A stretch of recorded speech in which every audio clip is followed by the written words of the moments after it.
I believe we did. Yes. So this is great education. Michael, can you see that far down? Yeah.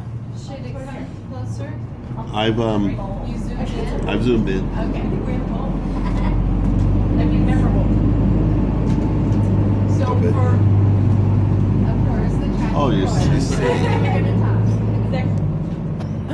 So, for my educational piece today, I had no idea what I was going to talk about.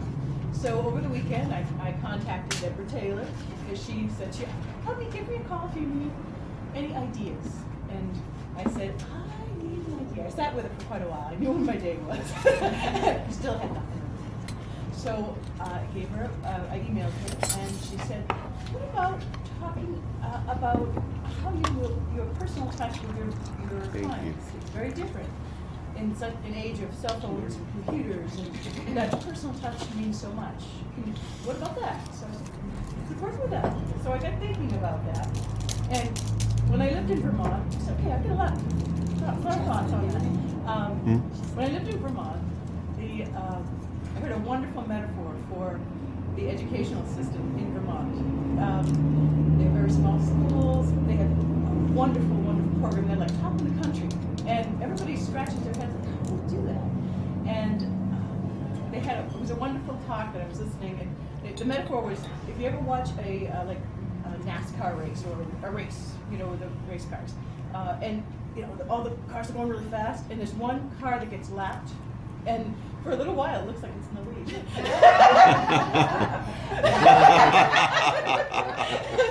So one of the things I do for that personal approach for my clients is I write handwritten notes often. Because I feel it's a lost art, and when people get them, they're just blown away. Because everybody gets emails, they're like, shoot off an email, boom, thanks, great job. It's not the same. So I will take time to write something out as a thank you for a new client, or thank you for a referral. I really appreciate that. That was great. I appreciate you. People like to know that. Saying it or writing it, they like to be appreciated. So I do that a lot. Also, something I always like to do is if I remember someone's birthday, I'll do something for a client. I will send something along. Ideally, like for my home calendar, I have a birthday chart that works really well for all family members. We have a huge family. So every month we'll connect with families. We'll look ahead for everybody's celebrating times.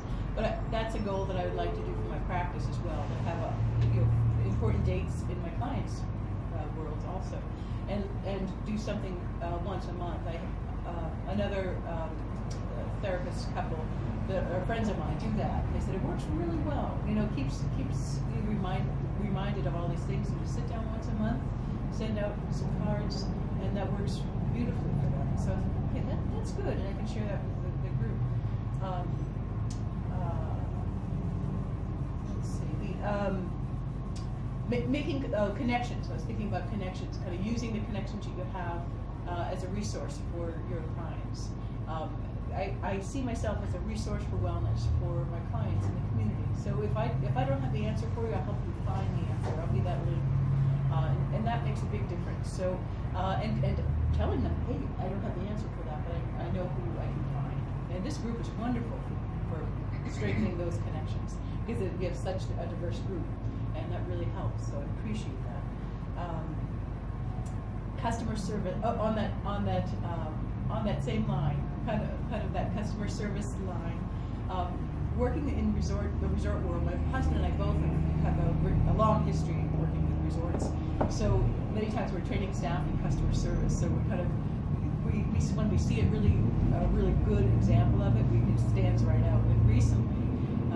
Actually, just a few days ago, whenever there's a cloudy day or a day that's kind of rainy, coming from the East Coast, coming from Cape Cod, what we naturally are drawn to do is to find seafood. Wherever it is, we have to find seafood. We'll go. So our last trek was to Red Lobster in Prescott the other day.